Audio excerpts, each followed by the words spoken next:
तो ईडी और सीबीआई को बार बार आना ही पड़ेगा और हमें आलमगीर आलम जैसा व्यक्तियों को जेल में भेजना ही पड़ेगा। पड़ेगा कि नहीं पड़ेगा?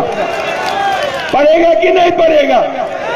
ऐसा विधायिका रहे और गीता जी 15 साल रहे और ये 5 साल रहा, खास करके जब हेमंत सोरेन मुख्यमंत्री रहा।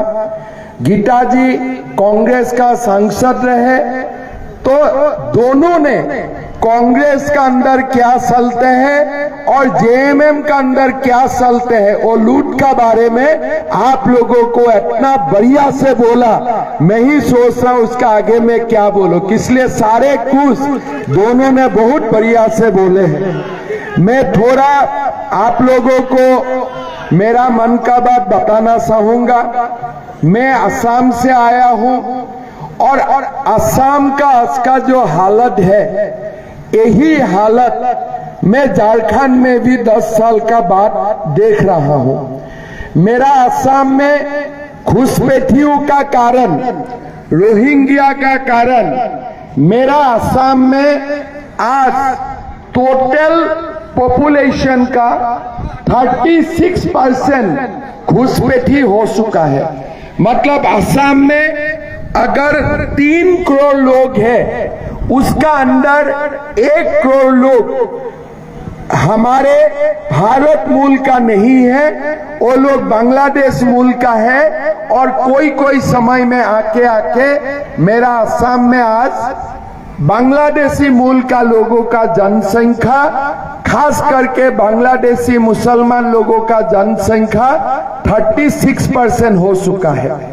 मैं जब झारखंड का बारे में स्टडी करता हूं, झारखंड में भी मैं देखता हूं पाकुड़ में 35%, साहेबगंज में 34%, गोड्डा में 22%, जामताड़ा में 20%, लोहारदगा में 20%, देवघर में 20%, गिरिडीह में 20%। मतलब आज धीरे धीरे झारखंड का भी डेमोग्राफी चेंज हो रहा है। आप देखिए संथाल परगना, ये संथाल परगना का ही पाकुड़ में आज 35% हमारा डेमोग्राफी का परिवर्तन हो रहा है। मैं आप लोग को बोलना चाहता हूं, जब भी जो भी स्टेट में कांग्रेस का सरकार आते हैं, जेएमएम का सरकार आते हैं, टीएमसी का सरकार आते हैं, वही स्टेट में सबसे ज्यादा घुसपैठिया आते हैं, सबसे ज्यादा घुसपैठिया आते हैं। भाई और बहनों, झारखंड को बसाना है, झारखंड को घुसपैठियों से हमें बसाना है। अभी जो हो रहा है 6-7 जिले में हो रहा है, लेकिन अभी हम कुछ काम नहीं करने से धीरे धीरे आप लोगों का हालत भी मेरा असम जैसा हो जाएगा। आज असम में बांग्लादेशी मूल का विधायक हमारा असेंबली में 20-25 होते हैं। हमारे आज 12 जिले में आज हम माइनॉरिटी है, हमारा हिंदू समाज माइनॉरिटी है। मैं इसलिए आप लोगों को निवेदन करूंगा, मोदी जी को तो प्रधानमंत्री बनाना है ही, लेकिन 3-4 महीना का बाद जब झारखंड में विधानसभा चुनाव भी आ रहा है, झारखंड को बसाने के लिए हमें बीजेपी का सरकार बनाना है, ये मैं आपको बोलना चाहूंगा। भाई और बहनों, चुनाव का 5वां चरण चुनाव समाप्त हो चुका है, दुमका का चुनाव आ रहा है, लेकिन मैं आपको बताना चाहूंगा ये 5वां चरण का चुनाव में ही हमारा बीजेपी का सरकार बन चुका है। अभी हम 400 का अंक तक आगे बढ़ रहा हूं। भाई और बहनों, जेएमएम हो, कांग्रेस हो, सब जानते हैं मोदी जी प्रधानमंत्री बनेगा। रामलाला का आशीर्वाद मोदी जी का साथ है और अभी मोदी जी को प्रधानमंत्री बनने से कोई रुकवा नहीं सकता है। कांग्रेस का क्या भाषण है, जेएमएम का क्या भाषण है कि मोदी को 400 सीट मत दीजिए। मतलब 399 में वो लोग खुश है, 399 में खुश है। खाली वो लोग का एक ही बात है, 400 सीट मत दीजिए। उसका कारण भी, उसमें भी राज है। किसलिए कांग्रेस और जेएमएम लोगों का दिमाग चलता है। ऐसा नहीं है कि वो लोग का दिमाग नहीं चलता है। वो लोगों का मालूम है, जब मोदी जी को 300 सीट मिले, मोदी जी ने क्या किया। 500 साल पहले बाबर ने राम मंदिर तोड़वा के बाबरी मस्जिद बनाया था। 500 साल बाद मोदी जी ने बदला लिया और बाबरी मस्जिद का जगह में रामलला को प्रतिष्ठा किया कि नहीं किया। हमारे कश्मीर को एक भारत में ही 2 निशान, 2 प्रधान और जय श्री राम, जय श्री राम, जय जय श्री राम। सब तो आप लोगों ने तो बीजेपी को वोट देने के लिए तो निश्चित करके ही रखा है। सीता जी, ये तो सारे आपका ही वोट है, खाली इंतजार है मशीन के लिए, है ना। मशीन दबाना है ना, धराधार दबाना है ना। आजकल एक सब आ रहा है, खटाखट। मैं आपको बोलना चाहता हूँ, सीता जी के लिए मशीन में खटाखट दबाना है कि नहीं दबाना है। भाई और बहनों, राम मंदिर हो चुका। 300 सीट जब मोदी जी को मिले, मोदी जी ने देखा कश्मीर में 2 निशान है, 2 प्रधान है, 2 विधान है। मोदी जी ने निर्णय किया आर्टिकल 370 जाना है और मोदी जी ने 300 सीट जब मोदी जी को मिला, मोदी जी ने 370 धारा भी हटा के दुनिया को दिखा दिया कि हम सब कुछ कर सकता है। मोदी जी ने दुनिया को दिखा दिया। भाइयों और बहनों, अभी हमें 400 सीट चाहिए। क्यों 400 सीट चाहिए? संविधान बदलने के लिए नहीं, किस लिए? हम जो कुछ चाहता हूं वो संविधान में ही है। हम क्या चाहता हूं? हमारा मथुरा में औरंगजेब ने, जब उनका शासन था, औरंगजेब ने कृष्ण जन्मभूमि का जगह में शाही ईदगाह बनाया था। मतलब जैसे रामलला का जगह में बाबरी मस्जिद बना था, ऐसे ही हमारे मथुरा में जहां भगवान कृष्ण ने जन्म लिया था, वहां में शाही ईदगाह बना के रख दिया है। भाई और बहनों, बनारस में बाबा विश्वनाथ मंदिर का सामने यही औरंगजेब ने हमारे ज्ञानवापी मंदिर को तोड़ा था और आज भी वहां में ज्ञानवापी मस्जिद है। भाइयों और बहनों, मोदी जी को 400 सीट दीजिए। हमें मथुरा में भी कृष्ण जन्मभूमि बनाना है और काशी में भी हमें ज्ञानवापी मंदिर बनाना है। भाइयों और बहनों, प्रभु श्री राम का जन्मभूमि हमने प्राण प्रतिष्ठा कर दिया। इस बार आप मोदी जी को 400 सीट दीजिए। हमें कृष्ण जन्मभूमि भी बनाना है, हमें ज्ञानवापी मंदिर भी बनाना है। ये भी हमारा भारत का संकल्प है। भाइयों और बहनों, इसीलिए कांग्रेस डरता है कि मोदी जी को 400 सीट नहीं देना चाहिए। भाइयों और बहनों, आज हमारा साथ कश्मीर का एक टुकड़ा है, लेकिन हमारा ही कश्मीर का एक टुकड़ा अभी भी पाकिस्तान में है। हम इसको क्या बोलता हूं? पाक ऑक्युपाइड कश्मीर, पाक अधिकृत कश्मीर। मतलब ये कश्मीर हमारा है, लेकिन पाकिस्तान ने ये कश्मीर को जबरदस्त कब्जा करके रखा है।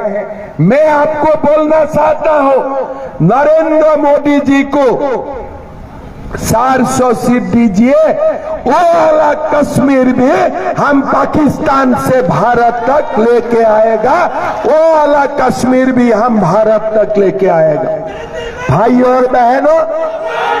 और बहनों, कांग्रेस को मालूम है, कांग्रेस को मालूम है कि अगर 400 सीट मिलते हैं, मोदी जी पाक ऑक्युपाइड कश्मीर भी भारत में लेके आएंगे, कृष्ण जन्मभूमि भी बनाएगा, ज्ञानवापी मंदिर भी बनाएगा।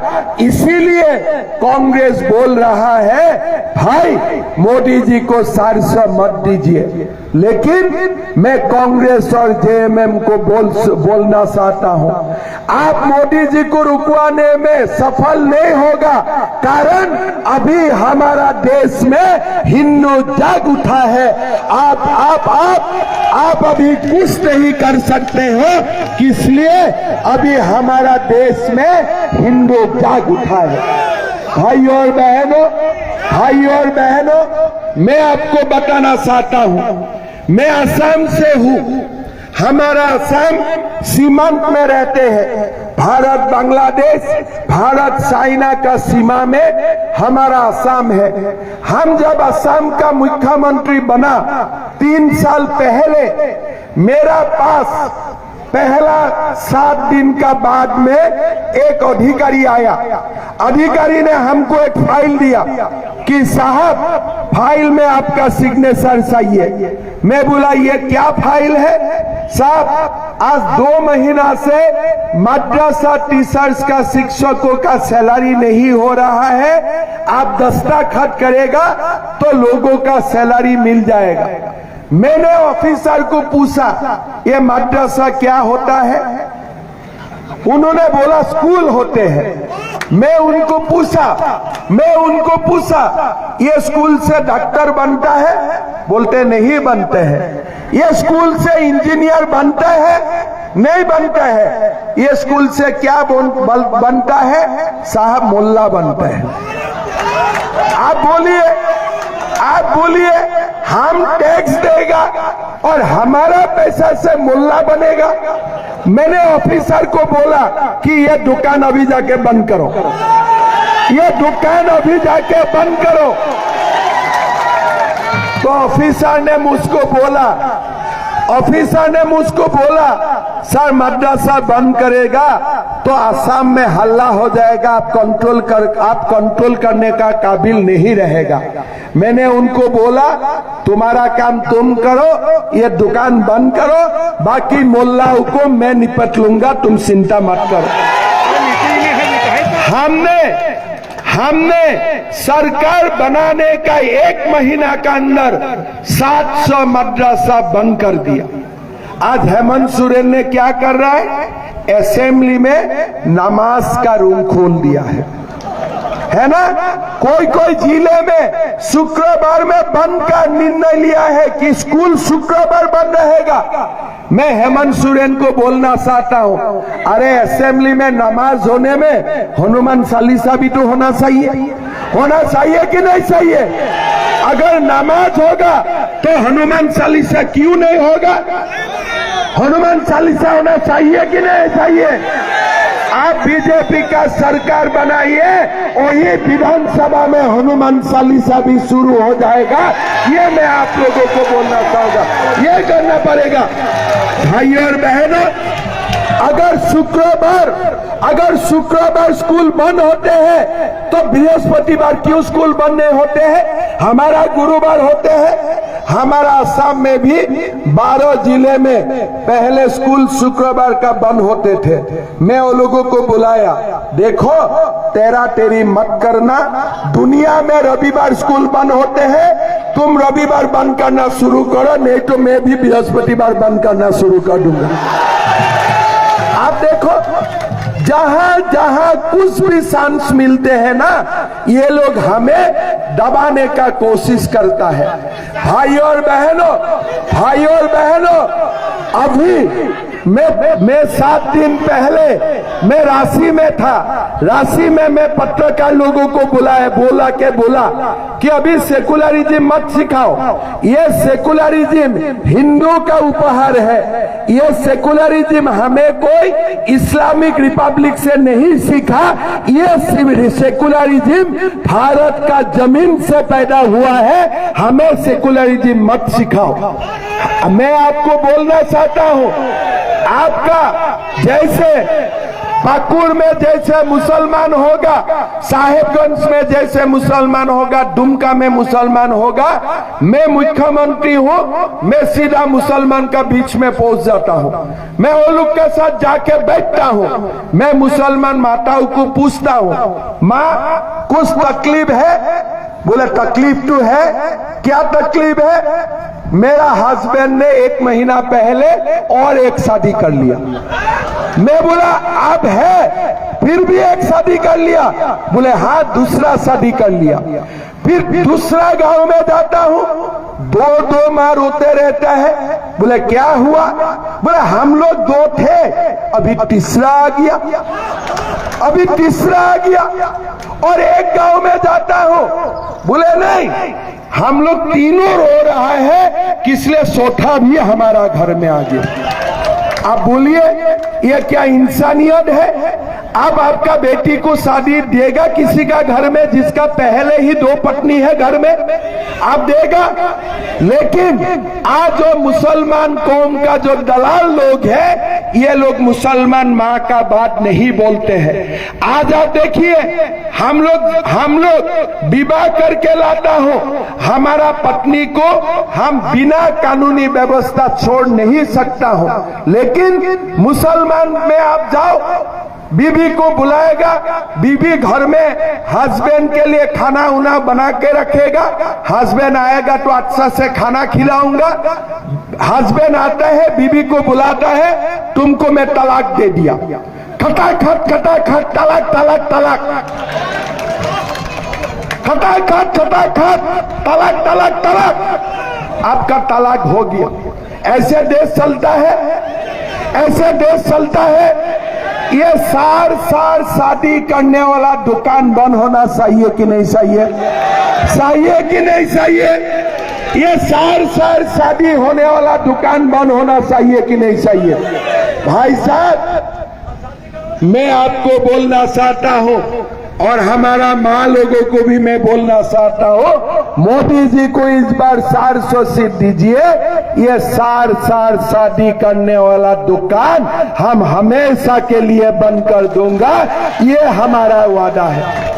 ये कैसा दुनिया है? ये कैसा दुनिया है? एक आप लोग देखिए, हम लोग, हमारे घर में एक बीबी है, नाराज होते रहते हैं, भाई तुम 9 बजे आते हो, 11 बजे आते हो, 2 बजे आते हो, हमारे लिए समय नहीं है। और वो लोग का कमाल देखिए, हम लोग एक बीबी को खुश नहीं कर सकता हूं, वो लोग 4 बीबियां लेके आते हैं, 4 बीबियां लेके आते हैं। ये कैसा कमाल वाला लोग होगा। और आप लोग देखिए, हम लोग 2-3 बेटा को स्कूल नहीं भेज सकता हूं, ये लोग 12-12, 14-14 बेटा पैदा कर लेते हैं, 12-12, 14-14 बेटा बेटी को पैदा करता है, किसी को स्कूल नहीं भेजते हैं। आप देखिए, ये मुसलमान बच्चा का पीड़ा देखिए, ये लोगों को जन्म दिया जाते हैं लेकिन शिक्षा नहीं दिया जाते हैं, इससे दुख का क्या बात हो सकता है? आप लोग बोलिए। भाई और बहनों, हमें मथुरा में कृष्ण जन्मभूमि बनाना है, ज्ञानवापी मंदिर बनाना है, पाक ऑक्युपाइड कश्मीर भारत में लाना है, मदरसा का दुकान बंद करना है, सार शादियां वाला दुकान हमें बंद करना चाहिए। इसीलिए हमें मोदी जी को 400 सीट देना चाहिए, एक भी कम नहीं देना चाहिए, 400 सीट देना चाहिए। और भाई और बहनों, ये 400 सीट में लेकिन दुमका होना चाहिए। होगा कि नहीं होगा? दुमका होगा कि नहीं होगा? देखिए, राम राज्य में तो सीता होना ही पड़ेगा ना, होना पड़ेगा कि नहीं होगा? रामलाला का प्राण प्रतिष्ठा हुआ, रामलाला का प्राण प्रतिष्ठा हुआ और भगवान ने सीता को भी राम राज्य में लेके आया। आया कि नहीं लेके आया?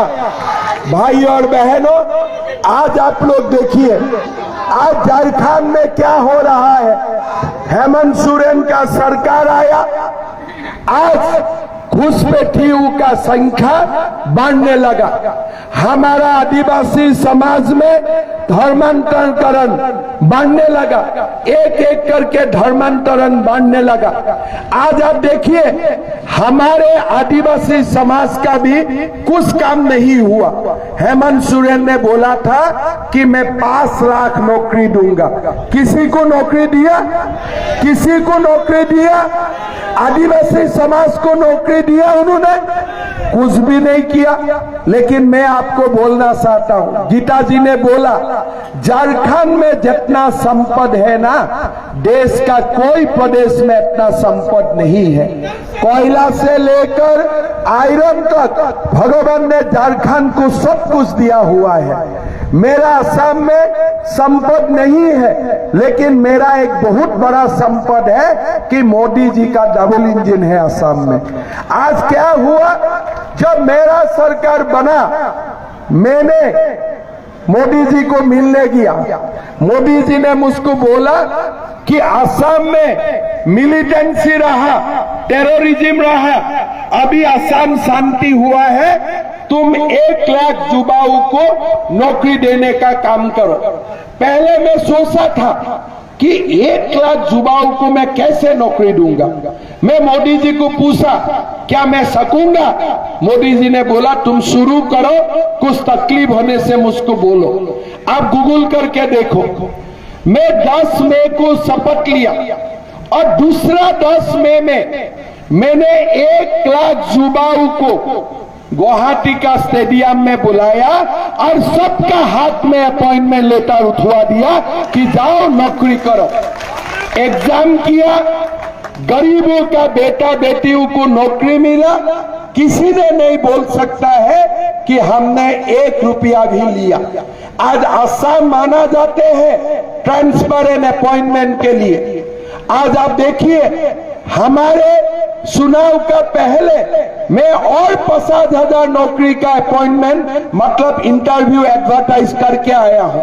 मेरा टारगेट है कि मेरा चुनाव का पहले मैं जितना हो सके हमारे बच्चों को नौकरी देने का काम करूं। लेकिन आज झारखंड में देखिए, असम से संपद ज्यादा है, झारखंड में बालू है, गरीबों को बालू नहीं मिलते हैं। झारखंड में कोयला है, कोयला का पैसा आपको नहीं मिलते हैं। झारखंड में आयरन है, झारखंड का पैसा झारखंड का ट्रेजरी में नहीं आते हैं। कहां आते हैं? आलमगीर आलम का घर में आते हैं। कहां आते हैं? झारखंड का एक एक राज्यसभा सांसद का घर में 300 करोड़ बरामद होता है, 300 करोड़। और हेमंत सोरेन जी पूछते हैं, ईडी क्यों आते हैं झारखंड में, सीबीआई क्यों आते हैं? भाई, ईडी और सीबीआई किसी को सुमा खाने नहीं आते हैं, किसी को सुमा खाने नहीं आते हैं। आपका घर में अगर चोरी का पैसा होते हैं तो ईडी और सीबीआई को बार बार आना ही पड़ेगा और हमें आलमगीर आलम जैसा व्यक्तियों को जेल में भेजना ही पड़ेगा। पड़ेगा कि नहीं पड़ेगा? पड़ेगा कि नहीं पड़ेगा? ऐसे तो मेरा मानना है, आलमगीर आलम जैसा लोगों का जेल में भी जगह होना नहीं चाहिए। 10-20 मिनट में फटाफट उनका काम ही कर देना चाहिए, काम ही कर देना चाहिए। हमारा असम में ऐसा लोगों को मिलने से मैं ज्यादा वक्त बर्बाद नहीं करता हूं, ज्यादा वक्त में बर्बाद नहीं करता हूं।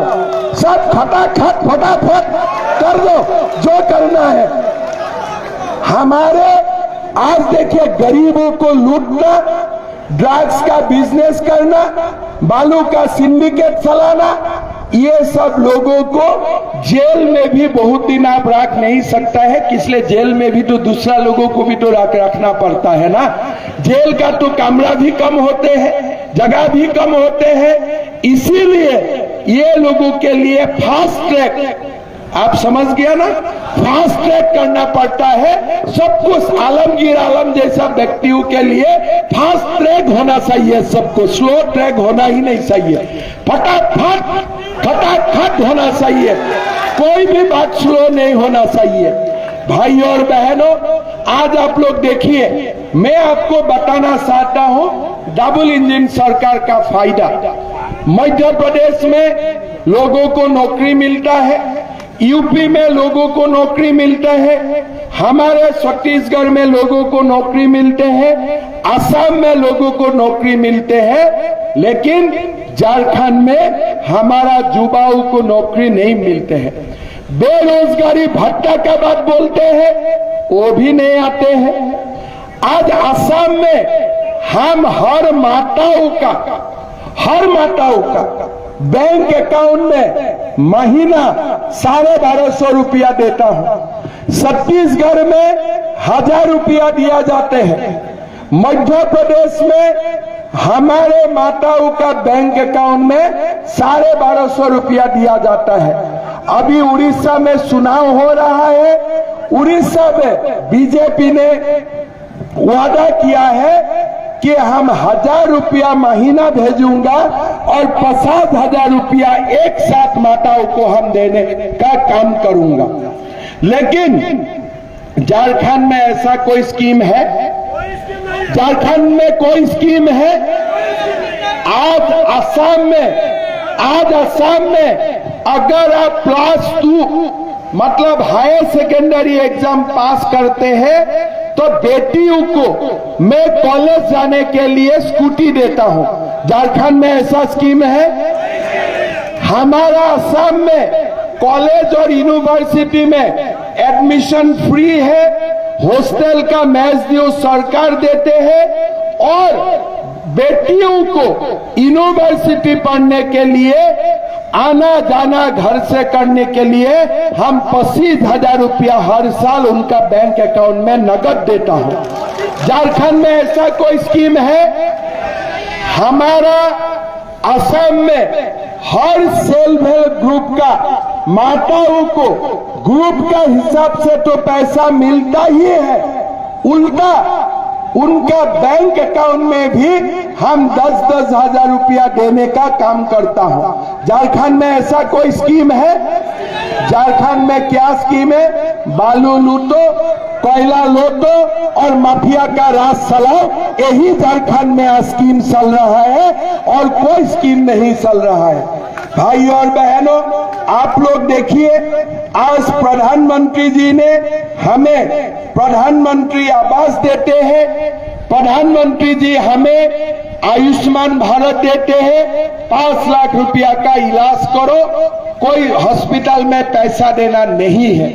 प्रधानमंत्री आवास योजना का 5 करोड़ घर उन्होंने बनाया। आज आप लोग देखिए, भारत का 30 करोड़ लोगों को ये आयुष्मान भारत कार्ड दिया हुआ है। आज हमारे भारत का किसानों को साल में 2-2 हजार करके 6,000 रुपया देने का मोदी जी काम करता है। माताओं को घर में गैस देता है, गांव में पीने के लिए पानी देते हैं, गांव-गांव में बिजली लेके जाते हैं। आप मोदी जी इतना काम करते हैं, हेमंत सोरेन क्या करता है आप बताओ? हेमंत सोरेन क्या करता है बताओ? आलमगीर आलम क्या करता है बताओ? खाली नोट गिनती करता है, घर में बैठ के नोट का गिनती करता है कि कितना नोट मेरा दुकान में आज कितना इनकम हुआ है। भाई और बहनों, आज आप लोग देखिए, मैं बोलना तो नहीं चाहता हूं, लेकिन सीता जी का हस्बैंड का घर में मृत्यु हुआ। अगर किसी का अकस्मात मृत्यु होते हैं, उनका पोस्टमार्टम करना चाहिए कि नहीं चाहिए? चाहिए कि नहीं चाहिए? चाहिए कि नहीं चाहिए? सीता जी का तो हस्बैंड थे, लेकिन हेमंत सोरेन का खुद का भाई थे, खुद का भाई थे। तो उनको पोस्टमार्टम करवाना ये जरूरी था कि नहीं, आप बोलिए। जो व्यक्ति आप मेरा बात सुनिए, जो व्यक्ति अपना भाई का नहीं हो सकता है, क्या वो व्यक्ति आपका हो सकेगा? वो व्यक्ति क्या आपका हो सकेगा? आप बोलिए। अगर मेरा जो एक ही पिता है, मेरा अपना भाई है, घर का सबसे छोटा है, अगर मैं मेरा छोटा भाई को न्याय नहीं दिला सकता हूं, तो मैं क्या बाकी लोगों को न्याय दे सकता हूं? क्या नहीं दे सकता हूं? आज ये महिला ने कौन सा पीड़ा लेके बीजेपी में ज्वाइन किया है? मैं नहीं मानता वो एमपी बनने के लिए बीजेपी में ज्वाइन किया है। 15 साल से तो विधायिका था ही, और एक बार जेएमएम उनको टिकट दे देते थे, और एक बार विधायिका बन जाते थे। लेकिन आप समझ सकते हैं, ये महिला, ये माँ, ये बेटी वो घर में कैसे गुजारा करते थे आज इतना साल। आज मोदी जी ने इनको ताकत दिया, मोदी जी ने इसको हिम्मत दिया, और उन्होंने हमारा पास चलाया। वो घर में रहना उनके लिए कितना मुश्किल होते थे, आप लोग सोचिए, कितना मुश्किल होते थे। एक मेरा पति का जैसे भी हो, मैं हत्या नहीं बोलूंगा, मृत्यु नहीं बोलूंगा, जो भी है वो न्यायालय का काम है। लेकिन एक डेड बॉडी को अगर अकस्मात मृत्यु होते हैं, ये डेड बॉडी का पोस्टमार्टम करवाना जरूरी था कि नहीं सर? जरूरी था। बसंत सोरेन आदिवासी था कि नहीं? बसंत सोरेन आदिवासी था कि नहीं? आज आप बताइए, वो आपका बेटा था कि नहीं? उनका कम से कम डेड बॉडी में पोस्टमार्टम होना चाहिए था कि नहीं चाहिए? आप लोग बताइए। दुर्गा सोरेन जी आदिवासी थे कि नहीं? नहीं, बसंत सोरेन भी उनका भाई है। बसंत सोरेन को दुर्गा सोरेन का पोस्टमार्टम करना चाहिए था कि नहीं चाहिए? मैं ठीक बोल रहा हूँ, मैं गलत नहीं बोल रहा हूँ। खाली हेमंत सोरेन का तकलीफ नहीं है, ये बसंत सोरेन का भी जिम्मेदारी है। दोनों जेएमएम में है भी, ये दोनों का जिम्मेदारी था कि नहीं था? मैं अकेला हेमंत सोरेन को नहीं बोल रहा हूं, हेमंत सोरेन, बसंत सोरेन, सबका जिम्मेदारी था कि नहीं था? लेकिन किया तो नहीं, बेचारी को न्याय दिया, न्याय दिया। इसीलिए आज ये मोदी जी का पास आए हैं। मैं आपको यकीन दिला